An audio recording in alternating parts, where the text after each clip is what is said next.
Pemirsa, Pemprov DKI Jakarta sudah menutup sementara belasan pasar tradisional menyusul temuan pedagang pasar yang positif COVID-19. Lalu bagaimanakah langkah Pemprov DKI menangani klaster COVID-19 di pasar tradisional, apalagi sudah muncul penolakan dari pedagang untuk menjalani rapid test massal. Kami akan langsung berbincang dengan Wakil Gubernur DKI Jakarta, Ahmad Riza Patria. Selamat sore, Mas Riza. Selamat sore, Mas Yudia. Mas Riza, dengan ditutupnya Pasar Palmerah, berapa total pasar tradisional yang sudah ditutup karena COVID-19 sampai hari ini? Jadi setidaknya ada 24 pasar yang positif ya, dari 153 pasar di Jakarta, di wilayah yang dikelola oleh PD Pasar Jaya ya. Nah, dari semua yang dites itu ditemukan 169 positif, tapi alhamdulillah dari 169 sebagian besar sudah kembali ke rumah masing-masing dan alhamdulillah tidak ada yang meninggal. Kemudian yang kedua, dari 5.664 pedagang yang dinyatakan negatif itu 3.749 orang dan yang menunggu hasil 1.915 orang. Jadi kami memang atas perintah Pak Gubernur, Dinkes melakukan gencar testing, tracing, dan treatment. Jadi kami memahami bahwa pasar merupakan unit kegiatan yang sensitif, yang potensi penyebaran lebih tinggi dibandingkan mal, dibandingkan perkantoran, dibandingkan rumah ibadah. Untuk itu, selain kami memberlakukan protokol COVID yang ketat, menghadirkan banyak petugas, mengatur alur keluar masuk, pintu-pintu kami batasi, kemudian juga kami hadirkan wastafel, dan semua pedagang menggunakan masker dan face shield, dan semua pengunjung juga wajib menggunakan masker. Tapi kami juga melakukan tes yang kami rencanakan semua pasar harus kami lakukan tes. Oke, Mas Riza, tadi Anda katakan ada 1.915 orang atau pedagang pasar yang masih menunggu hasil swab testnya ya. Berarti ada kemungkinan ini jumlahnya akan bertambah. Kalau sekarang kan yang sudah positif COVID-19 ada 169 pedagang. Sementara masih ada 1.915 orang yang sudah reaktif rapid testnya dan menunggu hasil swab testnya. Begitu? Ya tentu kalau bicara potensi ada, namanya orang dites kan bisa hasilnya negatif, bisa positif. Tapi sejauh dari yang kami lakukan tes, itu data di Jakarta ini, di pasar, itu tidak melebihi dari 2%. Ya.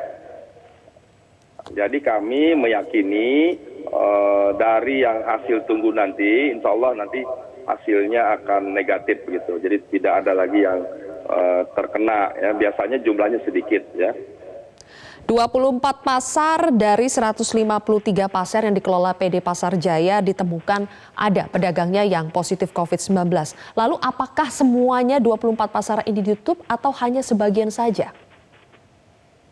Jadi dilihat ya, ada yang semua ditutup, ada yang satu blok ditutup, ada yang sebagian ditutup. Jadi kami menutup, lalu kami melakukan pembersihan, melakukan disinfektan, ditutup 3 sampai 4 hari. Kemudian setelah bersih, nanti kami persilakan kami berdagang dengan lebih memperketat protokol COVID di setiap pasar yang ada.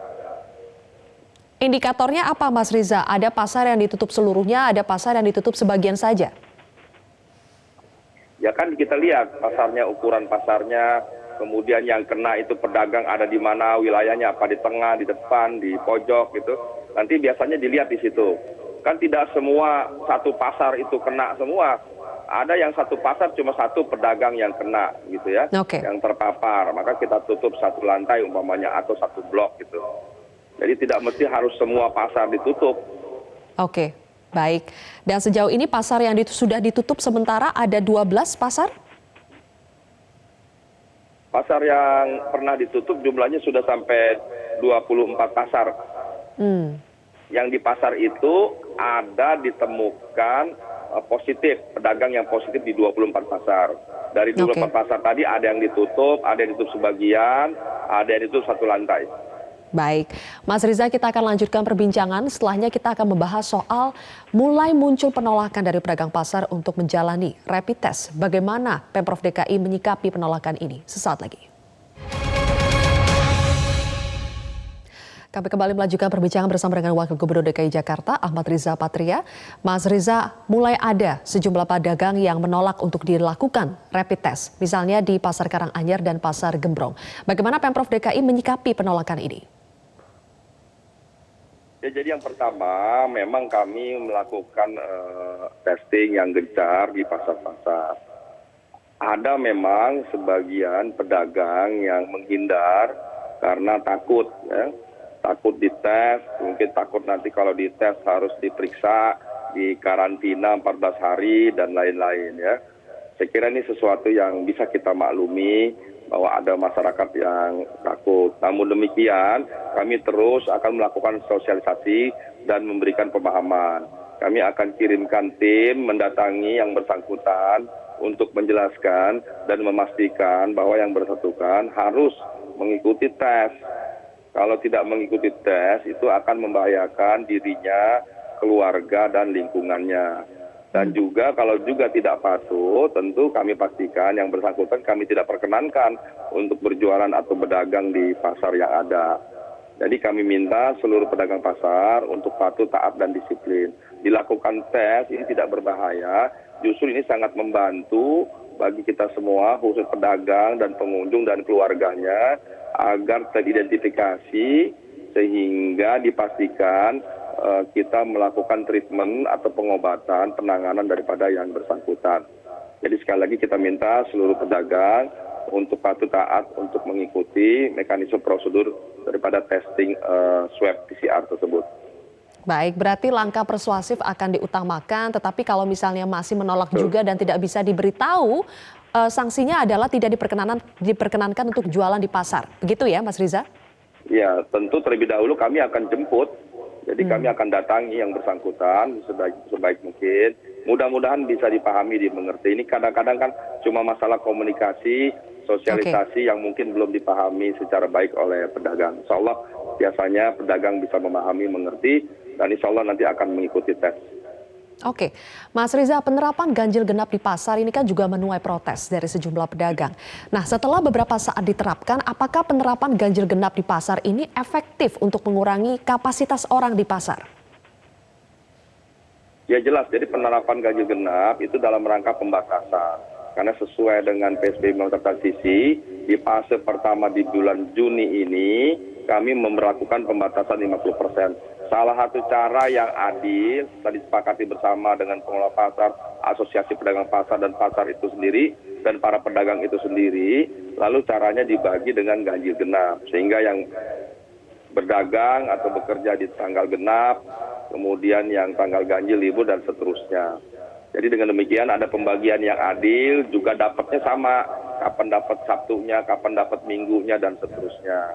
Memang banyak pedagang yang minta supaya ganjil genap ditiadakan. Semua ingin bisa berjualan setiap hari.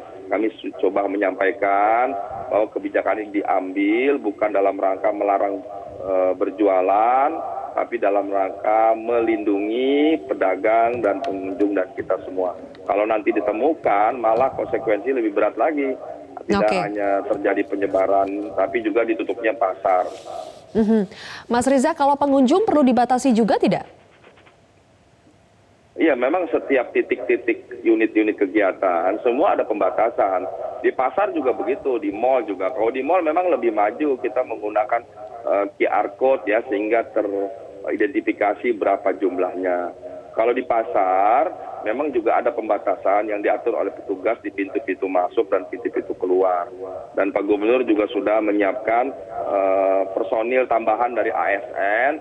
Kemarin minggu lalu 2.000 dan minggu ini tambah lagi menjadi 5.000 petugas ASN yang kami sebar di pasar dan di tempat-tempat kegiatan lainnya.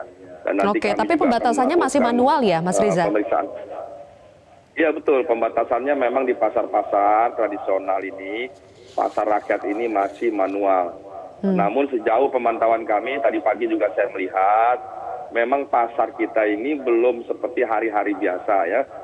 pengunjungnya masih terbatas. Saya mengecek Baik. hampir seminggu 3-4 kali, jadi belum ada angka yang melebihi dari 50%. Bahkan rata-rata kurang dari 30-40% pengunjung pasar, begitu juga pengunjung mal.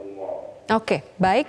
Terima kasih Wakil Gubernur DKI Jakarta Ahmad Riza Patria telah bergabung bersama kami hari ini.